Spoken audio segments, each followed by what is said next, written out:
can't tell everybody your move or your dream. Because think about it. Sometimes when you want to do something that might seem crazy to others, people will give you advice based on their own fear and their own insecurity. Like, just because you ain't got the faith to go, don't project that on me. So sometimes, no, you got to keep your moves. Listen, y'all, that video, it hit home. I'm making my dinner, so that's why I'm looking out. That video hit home because 8 years ago, I started at Chrysler, and I lasted for 4 years. On my fourth year, well, my 3.5 year, well, my mark for 3.5 years, I was depressed. My life was just falling apart in my eyes. I had people that was around me that wanted me to stay in my plant job because it was a guaranteed $1 million. I can't just lose my job. So many job securities that we need to offer, but the Lord opened up a door for me to go down a different path. I cried out to the Lord, y'all, and I was asking, like, what am I supposed to do? Like, I know that this feeling, like, being depressed, not wanting to be here, like, this is not what we had to live our life. This is not it. Me being away from my kids, having other people raise my kids, this is not it. Like, not being able to take off work, having to be locked down for my whole 10 to 12 hours, this is not it. So one day, despite what everybody else was saying around me, I was so blessed with the opportunity through an old best friend of mine that was working at the company at the time. She was at the company, and she, a mortgage company, and she, they had openings for referrals, and she put me a referral in, and so happened I got accepted at this new job, at this new mortgage company. Now, before I was planning to be there, I wanted to be a real estate agent.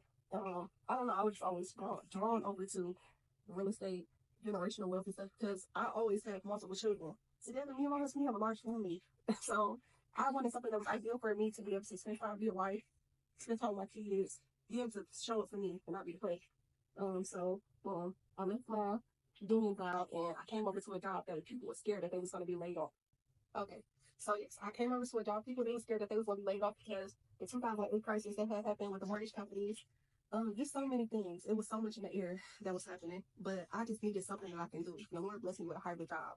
So during this time, this was still COVID time. So I had the privilege of working at home, and I had just had, well, my children were really young, and I had got pregnant with my son, my first son, and I just needed to be flexible. So I had the pleasure of breastfeeding him the whole time, just like so much stuff, so much time spent with my children that I didn't have the privilege of doing when I was working at Chrysler. Now, Chrysler was a blessing. I'm not gonna talk about it. I started there when I was a teen mom, when I was homeless. So much. All right, there's so much big testimony about that. But the Lord, He's gonna continue to open up new doors. So boom.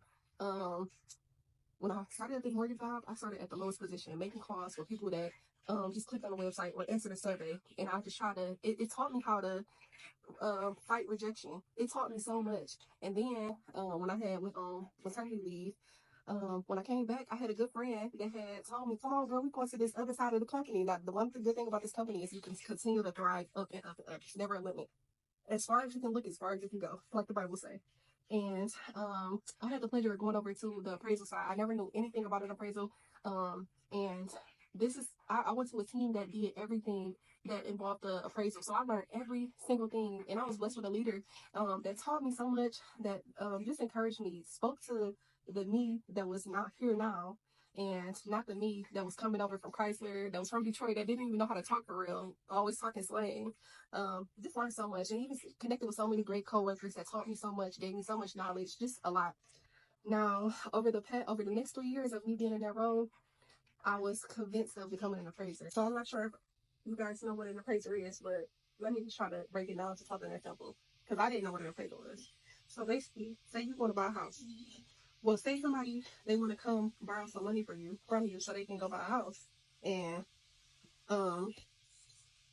you want to know, like, is that house even worth spending it, giving you this much money? Like, what happens if that something happened with the house? Like, I want to make sure I'm investing my money properly. You want to borrow some money from me. Now, let's see if it's like how much you say that it's selling for, that you're buying it for, if it meets the market standard, the houses that are worth that price. Let's see if it matches, if it aligns with it, not matches, but if it aligns with the market value of the condition of that house. So I'm going to send my good pal, the appraiser, out to do a report for me, to explain, take photos, measure the house, to tell me if I'm investing my money right. I hope that explained it. Okay, so somehow I was convinced, well, not convinced, but I just the Lord, he just knew the people to place in my life at the time. And I was fully influenced of becoming a praiser. I even had the pleasure of having a ride along with an African American woman like myself, beautiful and knowledgeable about who's in a praiser, what is in a praiser. Not like I just found like, wow, this is something that I can achieve. I can make my own schedule, can make some good money, just so much. So basically, in the appraisal world, it's not really a lot of African Americans. It's a lot of older Caucasian men.